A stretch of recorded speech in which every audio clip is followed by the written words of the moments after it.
IVM. Hey everybody, welcome to another week on the IVM Podcast Network. If you aren't following us on social media, please do. We're IVM Podcast on Twitter, Facebook, and Instagram. I'd like to thank our sponsors this week, Paytm Money. As we go into God knows what week of the lockdown, we've been trying to make sure that we get as much content out to you as possible. We had some interesting episodes in the last week. Cyrus Says we had Angad Singh Ranyala on it. That was a fun episode to listen to. On the Filter Coffee podcast, we had Taslima Nasleen and Arunav Sinha on that. That was another great conversation. Karthik Srinivasan joined Varun on Advertising is Dead. And guys, look for Pratik Oswal on Paisa Vaisa podcast with Anupam Gupta. That was another great episode. I'd also like to let people know that the show that we're doing with Mr. Ashish Vidyarthi, Begin the Journey, is now going to be releasing 3 times a week. So do check that out. I'm sure you'll enjoy that. And let's get started with your show.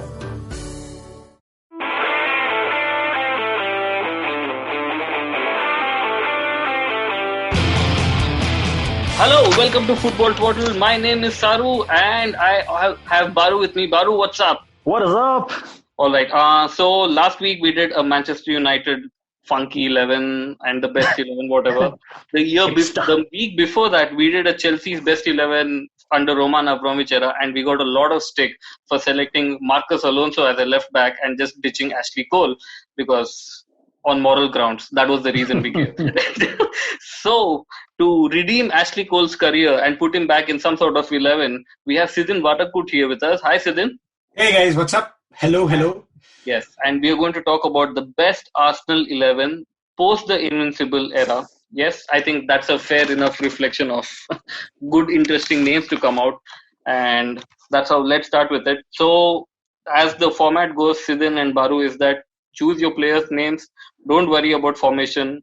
Like, leave all those mundane things aside. If you choose 15 players, 16 players, we'll put enough on the bench to make it a squad. And if you have only 11, that's who we go with, right? And Yep. how I would go ahead is I would probably say a position, and I would just, since we are recording this on Zoom, I would request one of you guys to, I would say the name of the person, and then you guys can give your justification for the player you chose, right? So let's start with this. Sidin, goalkeeper. Mm-hmm. So first of all, choosing the best Arsenal players after the Invincibles is a little bit like best vegetable biryani in Bombay. You're like, right? But wait, is it even called vegetable biryani? I thought there's nothing called vegetable biryani. Very good, well done. Yes, there's a non-fictional thing even exists. No, anyway. So fictional, fictional, like paneer. Vegetable biryani falls in the forest. So for goalkeeper, choosing goalkeepers it's weird because there haven't been. I don't know what you guys think, but there haven't been particularly good Arsenal goalkeepers post Invincibles, and it's a bit like it's bad. But my choice is Wojciech Szczesny if I have to choose one. Even though we still haven't seen how good Alexis Sanchez is in goal, 100% he's an amazing goalkeeper. But yeah, Wojciech. Did you smoking hot goalkeeper? Huh? Did you consider the names of Petr Cech or Leno? Yeah, I did. I prefer Szczesny. I've never liked Cech. Can I just tell you? Something about Cech that is. Yes. I don't like Cech. I'll tell you what that is. He came from Chelsea. Yes. Yeah, and there's a lot of expectation when he came, and he was. If he wasn't Petr Cech and another goalkeeper performed exactly like him, we'd be like, Yeah, that is true. I don't think he performed really well for Arsenal. Okay, you chose Szczesny, which is, correct. I love Szczesny. And Szczesny, as you said, I think before we started recording, that once he got rid of the Arsenal jersey, he became a much better goalkeeper just by that fact, right? Mm-hmm. Who has been the worst goalkeeper according to you? David Ospina. Okay. I hated Ospina because, unfortunately, my watching Arsenal live a lot coincided with Ospina keeping goal for Arsenal a lot, and no man has inspired less confidence. Like if Congress workers think Rahul Gandhi does not give you confidence, dude, David Ospina in goal, it was so stressful, man. And that's why we had a good chant to go along with him, no? So that to just balance it out. Yeah, it is so bad. I hated that dude. And also it was disappointing, right? Because he seemed half functional in the World Cup. What is half functional? He was So supposed to didn't be. seem very functional. You're saying he just He was seems supposed to be instrumental in getting James Rodriguez to Arsenal or something. Yes. But unfortunately, James Rodriguez did not come to Arsenal. Yeah, so that didn't turn out well. I did not like David Ospina. I thought Lucas Fabianski was really unlucky goalkeeper. He'd be like, wow, 5 steps forward, things are working out, and then he'd do some total howler right after that. Yeah, but one thing about Fabianski I would say is, and I know you don't play fantasy football, but if you choose Fabianski in fantasy football, you probably have chosen the goalkeeper who gives you the most points through the season. He's gold in fantasy game. So I guess I do play fantasy games, but just not football. Oh God! All right, Baru, centre back pairing. Just give 2 names, yeah. And if Sidin has to kick out one of your players because he's a guest, he can do that. So I think Laurent Koscielny is definitely the first choice, and along with him, I'd probably choose Vermaelen or Mertesacker, one of these two, man. I'd actually go with Vermaelen because he had a more maverick, aura around him with the goal scoring up ahead. And in his day, he was actually a pretty good defender, man. So Laurent Koscielny and Thomas Vermaelen for me. I am so disappointed in you that you knew I liked Per Mertesacker. And is this the reason you didn't choose Mertesacker? No, wait. If I had to go according to what you liked, you would have put in Mustafi and Mertesacker, man. So let's not. Dude, that probably would have been a cool pairing. They know they can't run. They know they don't have speed. At least you would have defended back and not considered as many goals. Sidin, you agree with this choice of Vermaelen and Laurent Koscielny? Koscielny, definitely. Because, again, probably the best in that position, I think, post-Invincibles. I was really torn between Mertesacker and Vermaelen. Unfortunately, I've seen more of Mertesacker than I've seen of Vermaelen. I was kind of... I'm really cursed with seeing the worst of Arsenal. I was kind of leaning towards Vermaelen because somehow we actually made money by selling him to Barcelona. I have never understood that transaction. It is my only question that was ever asked on the Spanish football podcast. Why did Barcelona buy? I think Sidlo answered that question, right? Yeah. He said he's actually a good defender. That was his answer. Oh God, Sid, you not been to the Emirates Stadium then? But my thing is like highly #money laundering transaction. Anyway, but I really like Mertesacker because I was at Wembley when he did the famous FA Cup final. Oh. And correct me if I'm wrong, but he also played really well in the Community Shield after that, right? Didn't he also play that match? Against Chelsea? Yeah, the one against Chelsea that Arsenal won. Yeah, I think that was kind of his swan song or something. And he was actually quite good in that as well. I don't think he was crap in that. Yeah, because I remember people telling Robbie after the match that, why are we letting this guy go? Yeah. I'm like, okay, whoa. And I have great fondness for Mertesacker because he wasn't fast at all.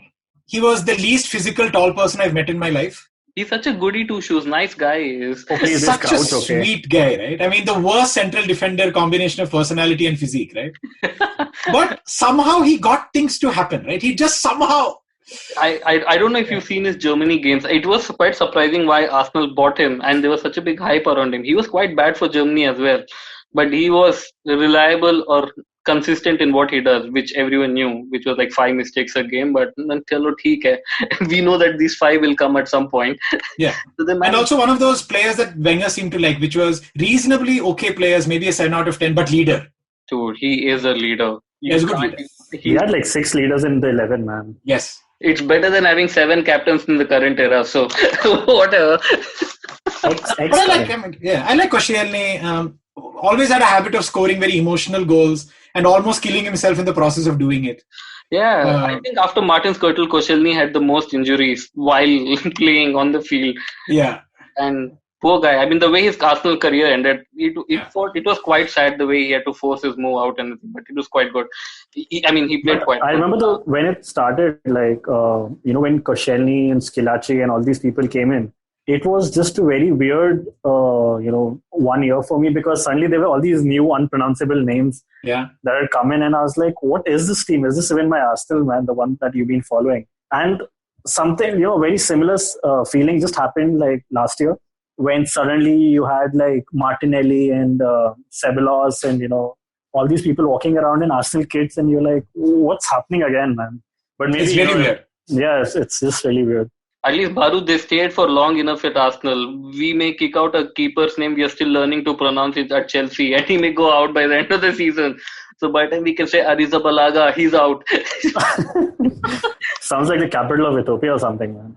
It's really satisfying name, no? Aridabalaga. Yeah, so they had the Chelsea... Like Menditha Rotha. It's just, satisfying.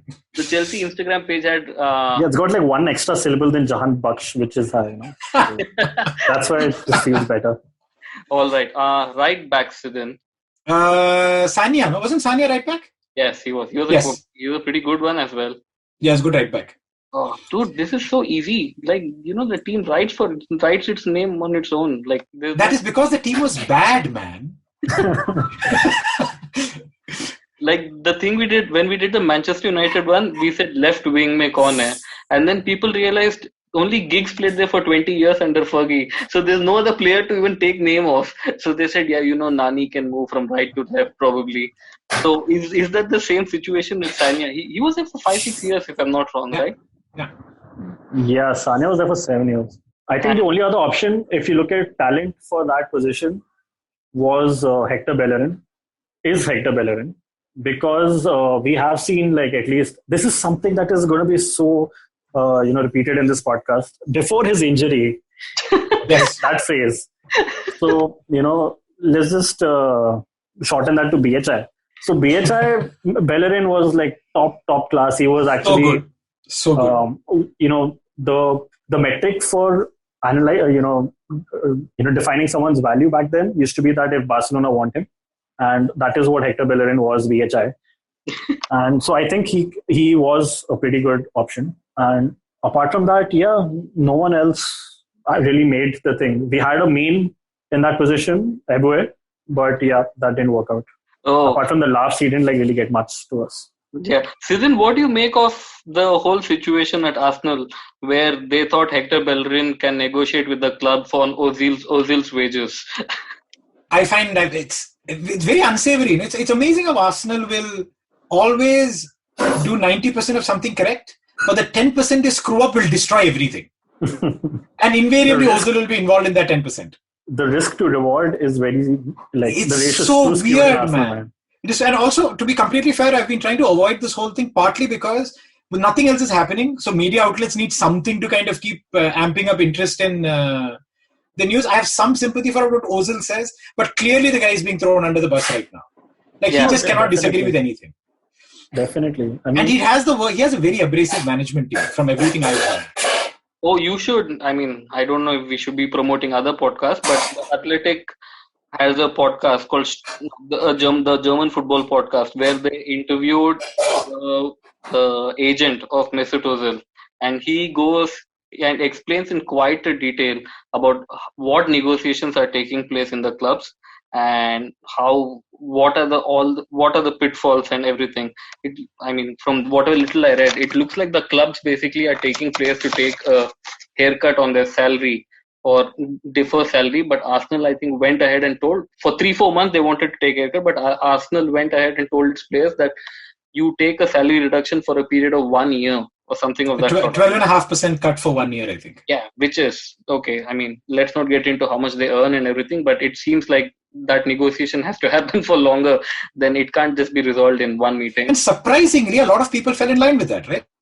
Yeah, so it's not just the one meeting aspect of it. What Ozil was trying to push through, which I think his PR team or whatever haven't really been able to clarify properly. Currently, Ozil is one of those villains. You're so rich, why can't you take a haircut?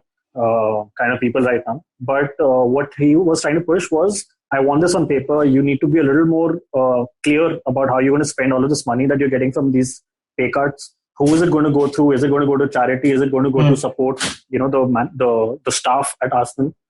Which is what his questions was, and which is why he was stalling. He's saying, I will pay, I'll take a cut much more than the proposed 12%. I'm the highest earner in this club.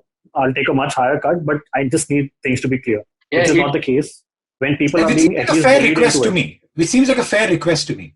Yeah. And others have also come out in support, I think, separately, not in support. Like Roy Keane has said something similar. Wayne Rooney was one of the first voices out there in support of players not comfortable with taking a pay cut. So it's, again, it's just about how the narrative is made.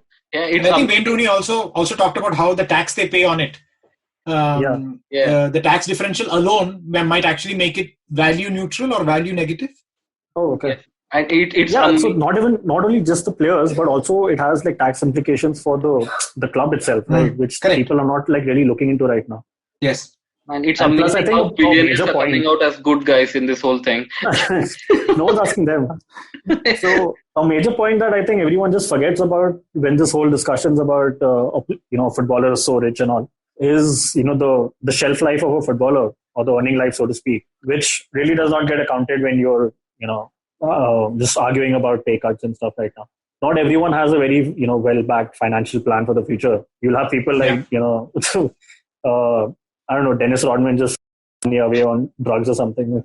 Dude, no, it's not just that. I mean, I'll just give one example before we get back to the team. Newcastle has those two brothers where they scored against Manchester United. Yeah. Right? One of the brothers, his salary per week in Newcastle is £800 a week, correct? And he's like, okay, he's giving away £400 in charity or whatever. I think it's a very skewed world where we live in, where we think all footballers are like millionaires, which is really not the case. Yeah. And I think David Ornstein, in one of his earlier pieces on this whole thing, was talking about how the young players in Arsenal are particularly worried. Yeah, because A, a lot of them will lose they don't make a lot of money. B, they're afraid, I think to an extent, they're afraid that this will normalize the wages that they'll get in the future, on transfers and stuff like that. And how many of them are actually being bulldozed into accepting this because they didn't want to be seen as standing up to the older players. The pressure on them is so enormous, man. The last thing on this, I mean, I don't think there's any pressure on a hedge fund owner or anyone right in the UK. No. The pressure on footballers is just crazy. Anyway, getting back to to support what Baru said very quickly, a couple of years ago, we'd commissioned an article on footballers' personal finances at Mint. And a friend of mine here who's a banker, he'd written a piece about, I think, something like 60% of all professional footballers are effectively bankrupt within 2 years of retiring. It's crazy, man. I mean, when you think about it. And his point was Championship, League One, League Two footballers actually end up having more stable finances than Premier League footballers because these guys are at insane debt. They've got large coteries that live off them, live beyond. They're terrible at handling money, has never had to handle money because they've joined the academy when they're young. Never had to manage their own money. Agents drop them like. Yeah, Neymar has to feed a village of 300 people or something. So anyway, okay, getting back to the team. Baru, left back. Left back, I think it's between either Clichy or Monreal. Monreal is more recent in the memories and a little, I wouldn't say inconsistent, but it has to be one of these two, either Clichy or Monreal. And I'll go with, sorry? Isn't Gail Clichy like the sun-dried Ashley Cole or something? And I'll go with Gail Clichy because effectively, I mean, he was more consistent. He was a part of that really young and dynamic Arsenal side, which worked really well and got like pretty unlucky during that phase after the Invincible season. So yeah, I think I'll go with Clichy. Monreal was in a overall average side, so couldn't like really stand out also. Yeah, likewise. I mean, I think for me the choice was also between Clichy and Monreal. I'm very fond of Monreal. I'm fond of decent, hardworking footballers, but as long as they play for other teams, right? And not your own team. Like I would love Monreal with all my heart. If like you have players like that, right? Nice players play for other teams. They're nice people. You like them a lot. Like Mendy, like Benjamin Mendy, right? What a nice guy. But you don't want them to play for your own team, right? I think we discussed this once a long time back. Clichy probably. Again, Monreal very very hard to dislike, but man, what a complete beige player, no? Oh, Monreal. Yeah, like I remember when James Richardson used to do the Guardian Football Weekly podcast. One of the questions that made me literally laugh out loud in a bus was when somebody called up and said, "Can we legally exchange Nacho Monreal for an actual bowl of nachos?" And this was after a really bad match when he was completely outplayed, and I literally burst out laughing on a bus. And I'm probably on an anti-terror watch list somewhere in the UK because of that. But it was very funny. But again, one of those. He left. Nobody cared when he left. Like everyone was, oh my God, so sweet. 24 hours later, who is Nacho Monreal? Oh, he left. I thought he was still in Arsenal and injured or something. No. Exactly, Saru. Exactly, right? Exactly. Yeah, Nacho Monreal. My God, look at a left wing and right wing, man. I think the only other option we have over there is Oxlade-Chamberlain. Yeah. Sorry, Gibbs. Left Gibbs. back. Isn't Kieran Gibbs also left back? Yeah, that was the joke, Saru.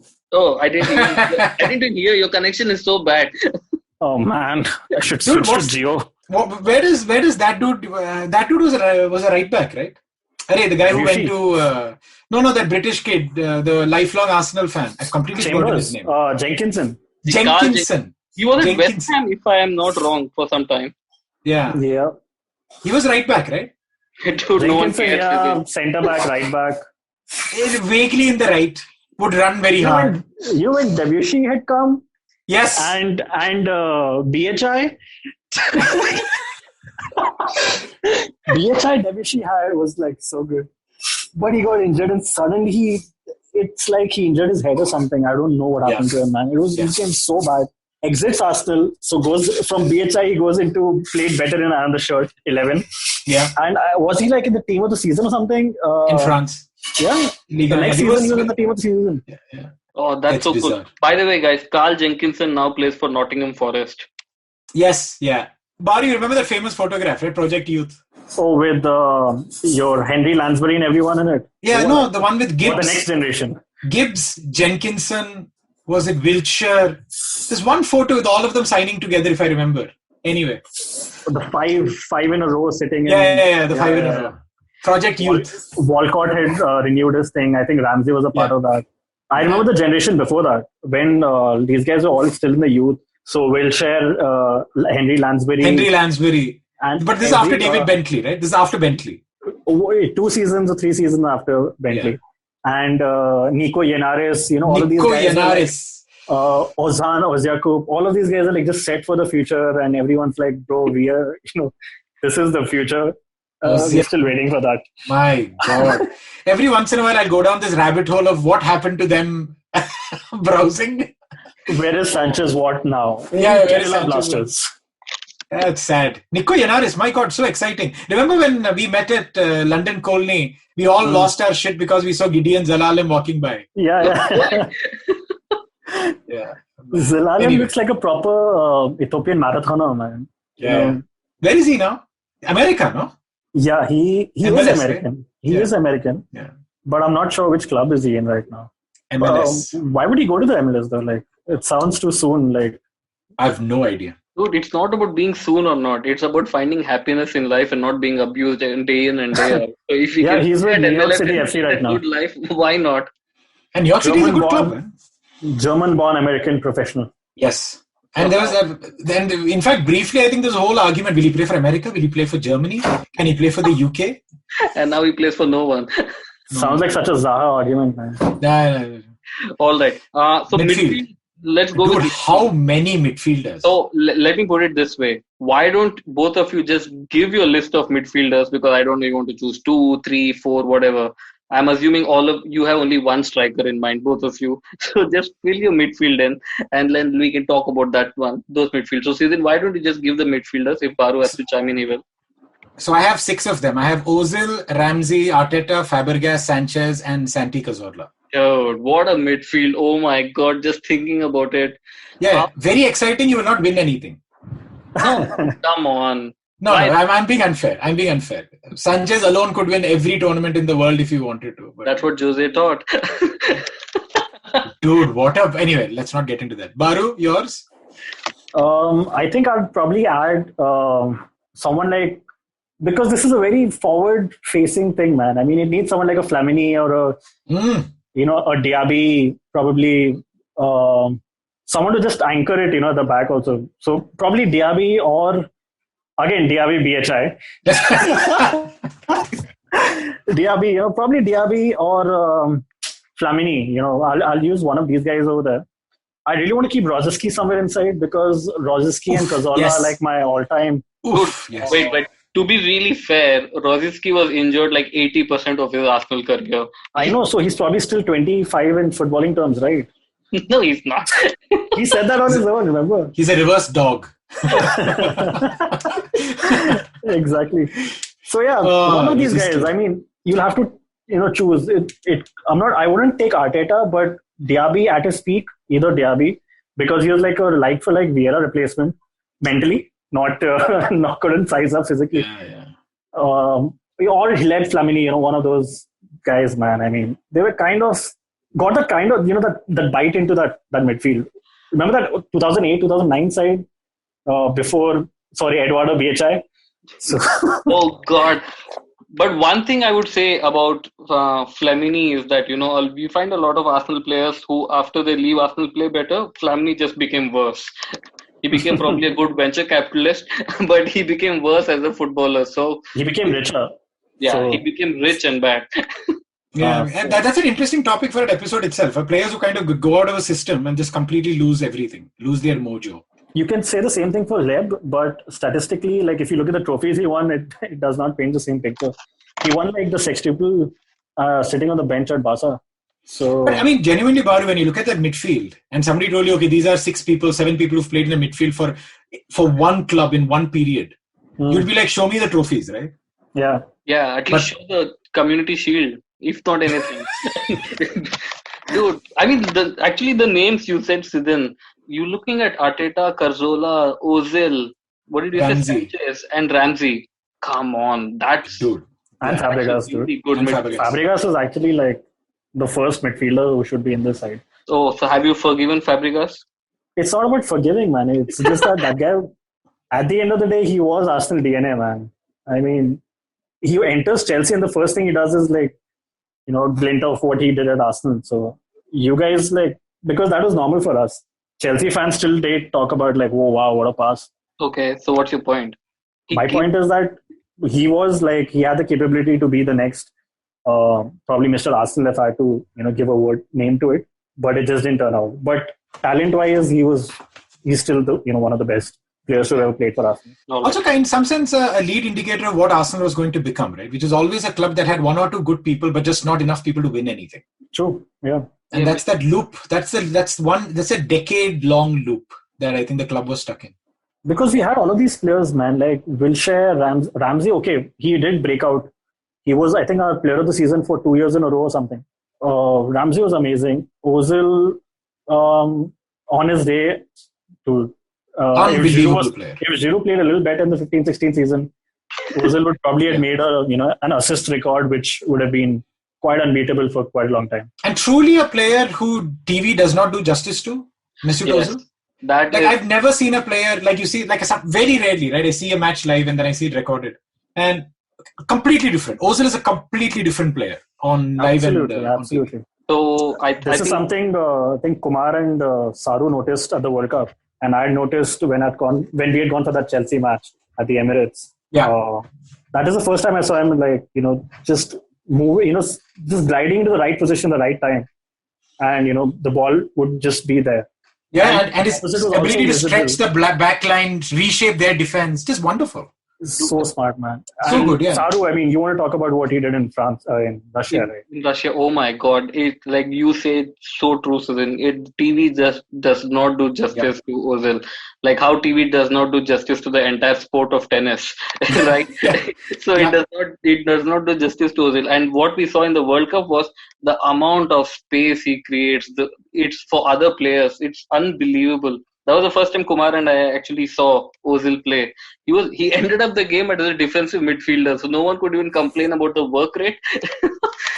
No, but if you talk about TV, I think the one way, if you focus, the one way you realize that Ozil's actually putting quite a shift in every match is he's more often than not, he's in the top 2, top 3 people in distance covered every game.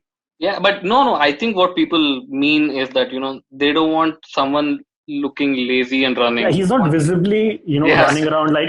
So Alexis Sanchez is the complete opposite. That guy, if Sanchez is stationary and standing, it looks like he's making an effort. Yeah. That was the aura around Alexis Sanchez. And they were such an interesting pair, right? They were such a great pair together. Absolutely, man. It's so enjoyable. I mean, you had this guy who was great at creating space and enabled other people's intelligence, but that means you needed to have other intelligent players. Yeah. And Sanchez was the guy who had the intelligence to make quick decisions and the pace to do it, right? Yeah. Unbelievable guy. Unbelievable. Like ankle-breaking player. Yeah, before we get to about why Sidin you chose Arteta, one thing about Ozil is I think a Real Madrid teammate of his, when Jose was managing, I think he said this in an interview after, he said in halftime, if we were losing or something of that sort, in the 10-minute break we have in the halftime, the team would get instructions for like 3 minutes, and then Jose would speak to Ozil for 7 minutes on how basically to create space for everyone else. And he had the most complicated instructions to follow. And he used to do that to perfection according to them. And that's why I think Cristiano started scoring that many goals as well. It was great. Yeah, I mean, there's no one else who's so visibly frustrated when he has to play with idiots, right? Yeah, that's true. He's visibly frustrated. And it's not like the strikers who make, like you see Lacazette. Like Lacazette is always disappointed, right? He's running, nobody's passing to him, he's running back. Constantly this happens. Aubameyang is fine because Aubameyang is just used to that disappointment because he's running 1,000,000 times in a match. Ozil, you can just see him, he'll run, throw his head back and run back. How many times? How many times? That's true. And because he's a chess player who's stuck in a football team. He's an individual sports person who somehow learned to play a team sport. Oh, he's like Yuzvendra Chahal. Is that what you say? His parents even told him desperately, this is not a name that is good for a team sport. Please play a solo game. Yeah, no, it's... anyway, go on. You're asking something. Why did you pick Arteta? I thought one of those, the glue in the middle type of players. When you had all these audacious guys, the kind who kind of brought a little bit of a stability player in the center. Yeah. But again, very much colored by recent events. Huh? I must be honest with you, right? Recent events of managing the team. Yeah, managing the team and you kind of then start building a backstory that actually did not exist. Yeah, he just endears himself to you a little more, right? Yes. So I think Arteta, I think that's the same logic that I had mentioned earlier with Diaby and Arteta. Yes. You just need that anchor, otherwise it's just a huge team. This actually worked pretty well with Wilshere in that position against Barcelona when we had Arshavin, I think, with the winner. Dude, I saw the highlights of the 2-1 game at Emirates just yesterday when Arshavin scores in the 85th or 86th minute, something like that. Pass from Samir Nasri. So 2 names which we actually didn't talk about. Samir Nasri and Arshavin. So pretty interesting players, man. I mean, that team was something. And Arshavin, what a character, yeah. Like, what a joyful character, man. I mean, I really miss that guy. He was like he and Podolski were like these happy people. Happy people, man. With Cazorla as their head.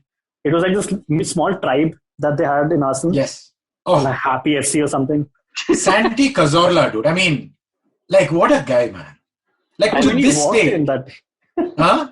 When he walked in in the hospitality box after the match, oh mate, he couldn't stop smiling, man. Like Bellerin came in and he had like these airs about him, chilling and acting with all swagger and everything.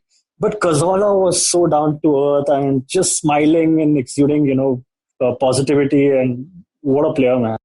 Like for me, that free kick against Hull is one of my great Arsenal memories. Because I thought, boss, this is gone. This is it.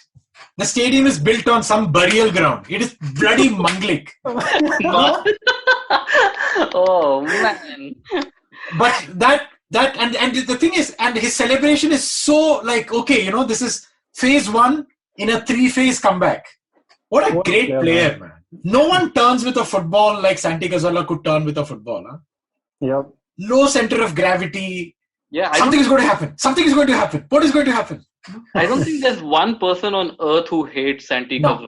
No. Everyone just loves him. Yeah. One question. But right? The couple of people who actually hated Cazorla. What? And I'm just saying the set of people who hated him.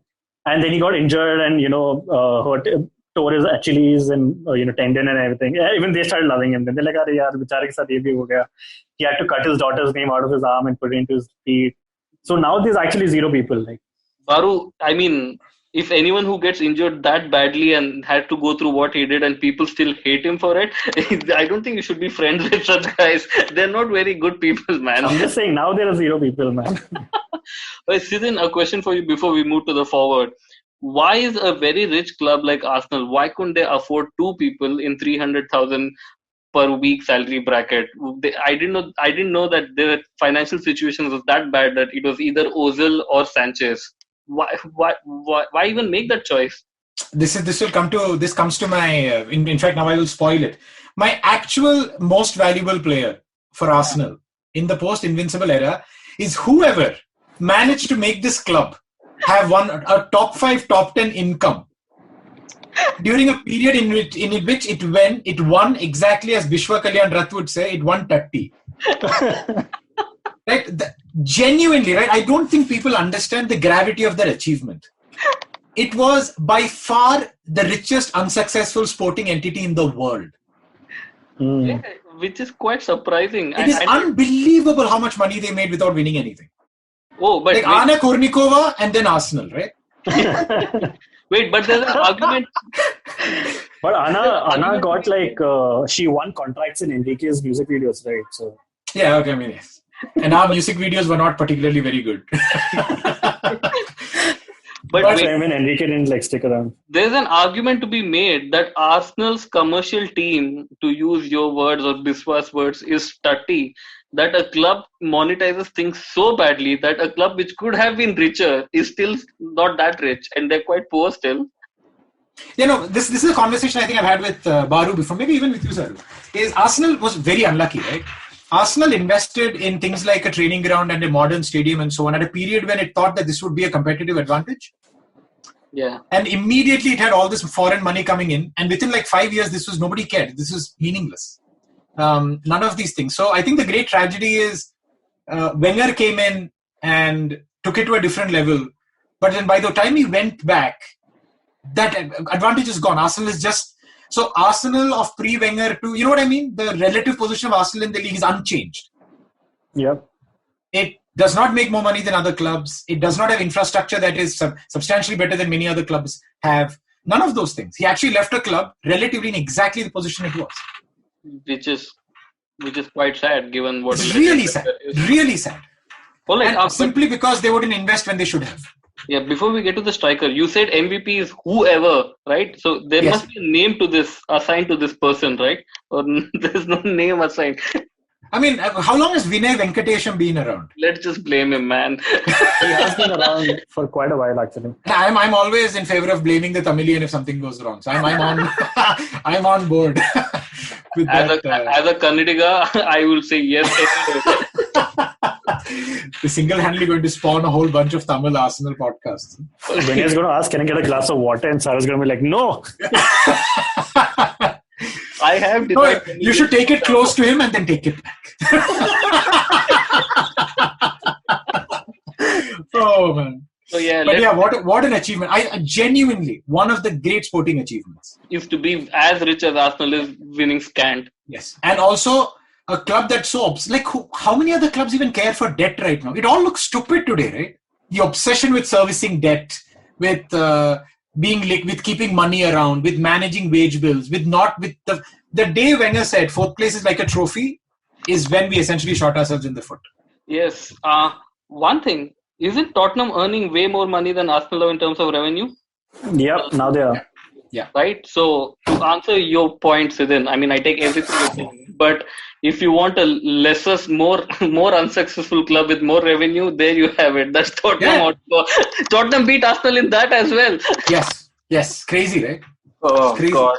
No, but actually, the entire point of that guy being the MVP, I mean, it's true. I mean, Arsenal were pretty well placed financially, even though they put a lot of focus onto debt servicing. Servicing the debt much more than required at that point. Where they went wrong was getting into these really long commercial deals and not renegotiating them. And that is where all these other clubs actually moved ahead. United reached a phase where they stopped winning. Even then, whatever commercial deals they were, renegotiating, it was going at like a 4x, 5x multiple. And Arsenal was just adding a couple of million to... the Emirates Stadium deal, I think, was a 15-year deal for 100 million. Something like that. But that 100 mil was upfront payment in 2005 or 6. So imagine. But it looked like genius at that point because no one is expecting this waterfall of money going to come into the Premier League later, right? Yeah. You're still roughly assuming that it's going to be a 3-horse race or 4-horse race between the top 2-3 clubs. I think matchday revenue-wise, which was something they wanted to unlock, actually worked out for them because I think currently Arsenal are second or third in the league. Second, I think, in the league when it comes to matchday revenues. But what they, as Sidin pointed out earlier, was that they could just not see that, the Russian money and all of these things coming in. All these plans were already in place and they had to move ahead with it. let's see how it turns out for Tottenham. Actually, I mean, they already know this what the new old normal is. Let's see how they tackle the entire thing, because they have put in similar amounts of money into their new stadium. Yeah, but for whatever it's worth, I think Daniel Levy is a much shrewder and much smarter person, and I think Gazidis was. Yeah, I think Daniel Levy is probably one of the best football executives around the world. So there was a. But also, just one final point on this whole finance thing. This also came at a time when player valuations exploded. Yeah. And we've discussed this once before, right? I mean, you either buy the players for the system you have, or you change the system to the players you can afford. And Arsenal did neither of those things. It kind of kept playing this, we need really smart leadership player system, when they couldn't afford any of the world's best leadership type footballers. Yeah. And by the time, and then when Emery came and, it's just, we still haven't solved that problem. We still don't have a system player match. Which is something that, for example, Liverpool really worked out through Klopp's period, right? And that is really important. Man. Yeah, I think even Swiss Ramble actually just gave a one-pager today, Saru, was it? Detailing like all the top 6 clubs at least. And because I saw Arsenal in there, so I'm sure it's top 6. Just summarizing their entire thing and their relative rankings when it comes to match day revenue and all of this. You should check that out. I think he just put it today. Sidin, would you have been happy if the Saudis had bought Arsenal? No, man. I mean, it's no, man. Because I'll tell you why, right? And this is such probably, would you like Mourinho to manage your question, man? Yeah, correct, right? Because, and again, Baru, you should correct me on this. I feel that there is an element of Arsenal fandom, partly because of not winning stuff, that is deeply morals and ethics based. There's a moral streak to a lot of Arsenal support that, great form of football, good for the community, very North London, these are all intangibles. A trophy is tangible, money is tangible, these are all intangibles. And I think for a while this will keep going on. We'll still be a morals and values based club. Eventually that patience will run out and we'll just beg for someone to come and buy us out. But I still feel there is this whole streak that, we should be owned by good people. Not like we're owned by Mother Teresa right now, but still. Yeah, I mean, it's all relative, right? And come on. No one can accuse Stan Kroenke of being what the Saudis are, so. Yes. As far as we know. Oh, God. I'm just so happy that Roman Abramovich is like the 5th worst owner or something. In terms of morals. Tomorrow the Saudi Arabia will come and buy the Premier League, boss. I mean, who knows, right? Oh, dude. Yeah, it's such a slippery slope. Will we stop watching Premier League? I wouldn't. I would continue watching it still. So, see, the Russians are already working on continental football. So I think one of the other oil powers has to make an invade from somewhere else. Gazprom is everywhere in Europe, man. Dude. I mean, to be fair, this is a very historical viewpoint. But if you look historically back at all of these clubs, they were all owned by British oligarchs in some form or the other. Correct. Right. I remember reading in some millionaire Fulham guy many decades, maybe centuries ago. Not centuries, but decades ago, had to bail out Arsenal at some point because Arsenal was on the verge of bankruptcy or something. This was like Bayern bailing out Dortmund in 2005. Yes, but no one remembers. But it's you can't say, look, we want 5 Ozils to play and also want it to be this community-owned cooperative. It doesn't work that way. Yeah. And is there a cheap way of winning football? No. Sustainably, no. I can't think of it. Cheap way, probably if you give it 5-6 years and are able to hold on to the players you develop, which I think the only opinion I have on Arsenal is that if they had held on to enough players or found a way for them to just steer the club, probably there would have been one Premier League somewhere in between before Wenger retired. This whole timing of buying and selling is a complete conversation on Arsenal that has to be done. All right, let's not do that. Let's just choose a striker. Van Persie. Come on, that guy is. Baru, who's the bigger snake? Fabregas or Van Persie? Well, you mean in terms of letters now? Van Persie, Fabregas, right? Still a legendary player, right? Yeah. Yeah, but I think I'll go with Van Persie, man. As what? As a striker or a snake? Snake. Oh, man. It was, the entire exit, it was evident that Arsenal were getting closer, to the title and probably just needed 1 or 2 other players. And I understand the whole thing about him saying that his demands were not being met in the club. He wasn't getting, a voice within the club. The only voice he could hear was the little boy inside him. So, so yeah, but the entire thing about, joining your rivals or something, at least Fabregas took a detour.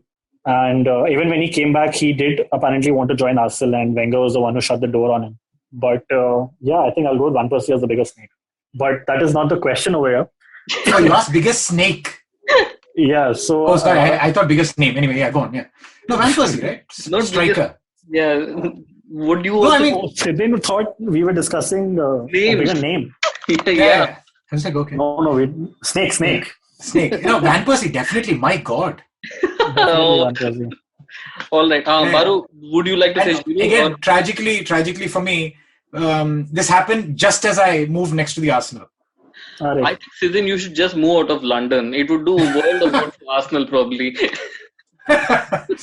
Yeah, my God. Yeah, but oddly enough, I think Giroud and Van Persie was roughly on track, right? For first 100 goals after X number of matches or something. Yeah. I think they were almost exactly on track. I think Giroud actually had, he was ahead actually. Because if he had scored even a goal every 2 games, like from the time he left, he would have equaled Van Persie's record. Yeah, but I think that is more or less what it was. Giroud is so good looking. I mean, I'm quite sad that none of you guys even thought that has to be a factor in your team. No, I haven't responded yet. Still a very good looking coming. team. All right. So I think Giroud was, even Henry had said that, Giroud was actually one of the players he would have loved to play along with, because as a striker, you'd love it if someone can unlock your movement. And that is exactly what Giroud would do for people who used to play around him up front. There have been really beautiful goals that Giroud has been a part of, especially, talking about the most beautiful one that we have seen is Wilshere versus Norwich. And that was basically Giroud and Cazorla, orchestrating the entire thing. If you look at Giroud, how he plays, his first touches up ahead, I don't know, it's probably like a new position, man, like a holding forward or something that he really slot into, because he actually ensured that people around him were able to score goals. When I think one thing which is extremely, which I've always noticed when we've seen probably like Lacazette up front as opposed to Giroud up front in the center, is that Giroud used to win every aerial ball. If someone knocks a ball up ahead, lobs it up ahead, Giroud would always win that ball. This is not something that happens anymore for Arsenal. Lacazette misses, loses more balls than wins actually. I used to really I would love to have Giroud actually in that team, not as an out and out striker, but definitely as someone a little behind, like a false nine, somewhere over there to unlock everyone around him. Brilliant player, man. I just think people don't really realize how gorgeous his game was. People are just too focused on his looks, man. I know. Amazing player, right? I used to like really 2 things about him a lot. 3 things. He looks amazing, number 1. But his he was they call a lot of forwards holding players, right? They call it's a brand. He was genuinely great at holding the ball. Yeah. It was almost comedic, right? You would burst out laughing at how well he would hold the ball, waiting for everyone else to catch up. And with the whole thing where he'd keep the ball back to goal, and if nothing is happening, he would keep it so long somebody would foul him. He was so good at it, and you'd see other players learning it from him. The number of young Arsenal players who would do the same thing. Back to goal, keep the ball, wait for other people to come and get fouled in the process. He was so good at that. And the other thing is he was always seen as this very old-fashioned poacher, but he had this knack for knowing when people were going to do creative things, right? You'd always see that in him.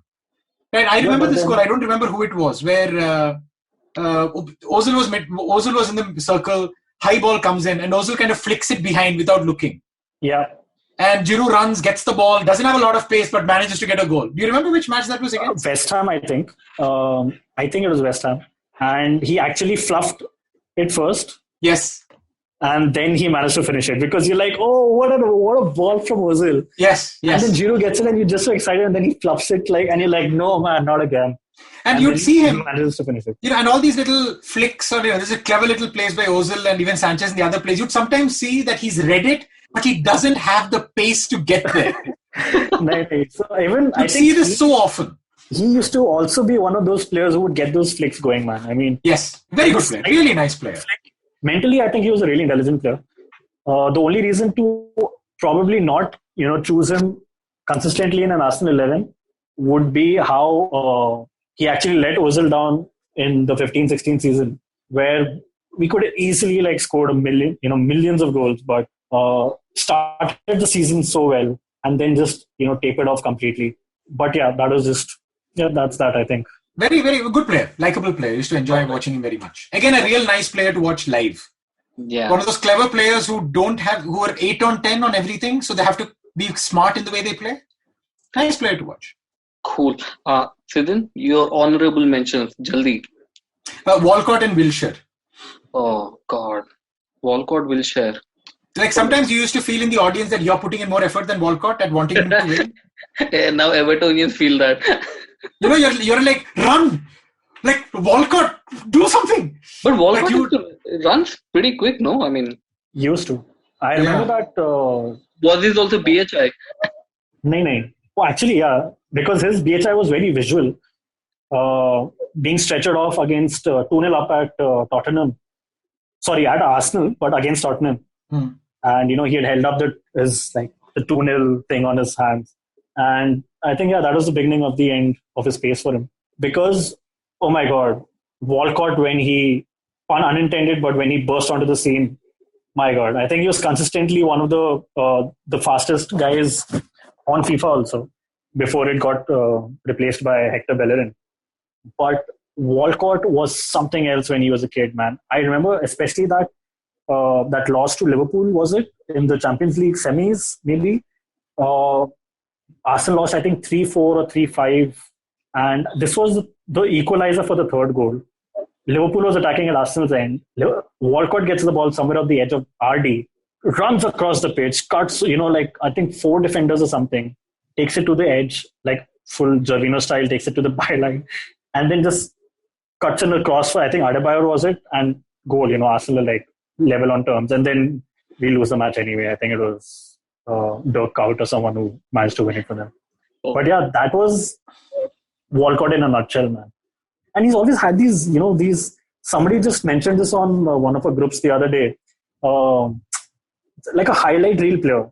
I think it was Kant or somebody. Yash was it. Yash. A highlight reel player, because remember that goal against Newcastle? He's falling, and mid-fall he just comes back up and cuts to 3 players and then chips the keeper. Yeah. And that chip was especially, especially nice because it was against Tim Krul, and I don't like that guy. What has Tim Krul done to you now? Anyway, let's not get into it. We need to He looks like a villain in an old Bruce Lee movie. No? He had a fight with Van Persie once when we used to like Van Persie. So since then, I've just never liked him. And the third Walcott goal I really remember was the one against Chelsea. Again, I think it was a 2-2, 3-3 match before Arsenal just won it with a Van Persie hat-trick, I think it was, or a Walcott hat-trick. Ramsey and Walcott are doing a 1-2 thing, and Walcott just falls, trips over the ball or falls or something. And Ramsey just throws his hands up in the air. He's like, what is this guy, man? Like, why can't he just play properly with me? Even the Chelsea guys just take a step and, drop their shoulders like, okay, it's done. But in that same move, again, he gets up, goes through, and boom, near post against Peter Cech. And that was such a good goal, man. It just showed you, how good and tenacious this guy was. But then, injuries again. I think let's just stop on the injuries excuse. But yeah, I really expected much more from Walcott and Iwobi at a club like Everton, man. Iwobi. Yeah. Amazing how he didn't say anything about Ramsey or Sanchez, right? He spent no airtime on those 2 guys. Yeah, but when you're talking about Ozil, Cazorla, and all of them, come on. But still, Sanchez, man, my God, that guy could electrify you. Huh? Did you watch him live? Yeah, that's true. I think Ramsey was just Mr. Right in everything he did, man. Like, after he was one of the guys who actually improved after the injury. After the injury. Yes. So he took his time to fit in. I remember his first goal back was against Manchester United, edge of the box, shot. But yeah, there's really not much you can say about Ramsey, man. I think he was just right in everything he did, except signing for Juventus. He'll come back. Don't worry.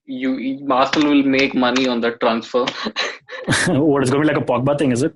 I think Ramsey will pay Arsenal to want to come back.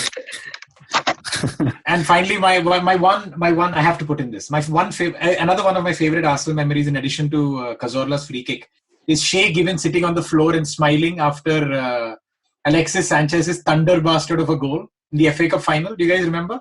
I remember that. The guy smashes the ball, it hits the bar, goes in, and Shea Given just sits there on the floor and he's like, what do I do? Like, what can a human being do? Oh, man. Phenomenal. This was when, what's his name was managing Aston Villa? Tim Sherwood. What a cool guy. Yeah, so Walcott and Wilshere, obviously. Wilshere, and again, electrifying guy, but what to do? Yeah. Who was the guy who scored against, I think, either Galatasaray or Fenerbahce? Long range screamer. Was it Ramsey?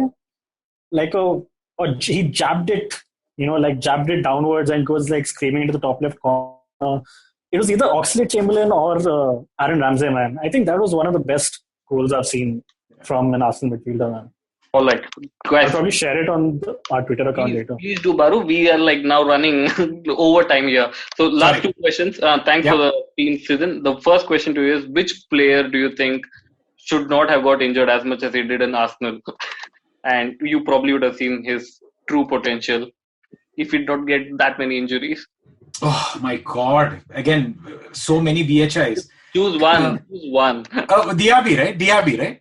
Not that many injuries, but you always wonder what if. Quite a few injuries. Yeah. There's actually a chart of both his and Jack Wilshere's where every part of their body has been highlighted. Yeah, ye injured hua hai mere bhai. Diaby is the great what if, right? You agree, right? Absolutely. Diaby was a good player as well. Poor guy. It's Diaby through and through. Honorary mention. Although we have seen that even after fitness, it was just our dream. Jack Wilshere. But yeah, Diaby through and through, because we actually didn't get to see much of him. Yes, tragedy. Injuries हो गया. Jack Wilshere का तो अभी वो fairy tale खत्म हो गया ना. अभी देख रहे हैं कैसा खेलता है. अभी खत्म हो गया. And Baru, the last question on this pod to you is, since the Invincible season, which is the Arsenal team, or which year's Arsenal team you thought at the beginning of the season had the chance to win the league? I think 2008, 2009, the season where Eduardo got injured. Oh, where he broke his leg, that one? Yeah, so that was the season Arsenal was on track to win the league. Absolutely. I mean, I think if you look at the graph as the season progressed, either 2008, 2009 or 11, 12, one of these two seasons, Arsenal was so close to winning the league. But I'll go with the 08, 09 one with Aaron Ramsey's, Eduardo's injury. Was Aaron Ramsey also the same season? I don't think so. Don't think so. Anyway, because that entire new crop of players, everyone matured together, everyone fit in properly. Clev, Flamini, Clichy, Sanya, Fabregas. You had, I think, Van Persie once in a while he'd be off from injury and he'd play. Eduardo hitting, amazing form. That team was like the next gen Arsenal team, man, which actually was really close to winning a title. And that injury happened, and I think that changed the course of Arsenal's future from there. It destroyed the confidence. It destroyed that momentum which they had. And Arsenal, honestly, it just hasn't recovered since then. And Arsenal always seems to, this happens cyclically, right, Baru? In the sense, there'll always be this moment in the season when everyone is like, could this happen? And there'll be this very demoralizing point, and the club spends so much time getting its confidence back, the season is gone. Yeah, so I'd actually zoom out a little more from that. That cycle is actually longer than that. But every time we've reached fruition for that cycle, something wrong has happened to the club. Yeah. So I think it's just that's bad luck is not completely answering that question. But yeah, bad luck was a huge component. You need bastards in a team sometimes. Yeah, we should ask someone like Joey Barton or someone. Yeah, dude, not that big a bastard also. medium bastard. Did he actually affect Arsenal's season for a bit because of that Abu Dhabi red card? He got Abu Dhabi a red card. Joey Barton. Yeah. I'll look into it and probably text you later or something. But that was change the season's flow. All right. But yeah, my answer is the Eduardo season. All right. Sidin, thanks a lot for spending so much time. No problem, man. No problem. Always happy to help. This was such a fun chat. And hopefully for all your stadium visits and everything, you will see a good Arsenal trophy win or something in the stadium, and you will live the day to say, I was in the stadium that day. For that concert. Coldplay yet again. Coldplay. I think Sidin's luck is bad that he may go for a Justin Bieber concert at the Emirates. No, but genuinely, dude, they've only ever lost once when I was in the stadium to Östersund. Okay? Only once. Right? They've actually really played well when I'm there, but they never bloody win anything. But anyway, let's see. All right. And Baru, see you next week. All right. Take care, guys. All the best. Take care. Then. Cannot wait for the season to come back. Take care. Yes, thanks a lot, Sidin. Thanks. Bye. Bye.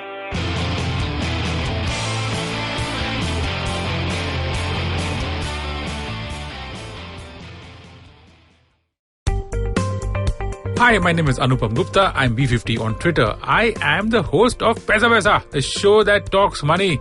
On my show, I speak to experts from every field of money and finance, from stock markets, equities, debt funds, credit cards, life insurance, every possible area of money and finance that you can think of. We even did an episode on cryptocurrency. I've got fantastic guests from mutual funds to personal finance experts everywhere. Robo-advisory, startups, just name it, we've got it. At Paisa Vaisa, we help you make smart decisions about money. You work hard for money. Now make your money work hard for you. New episodes out every Monday, and you can listen to my show on the IVM Podcast app or any other podcasting app that you have.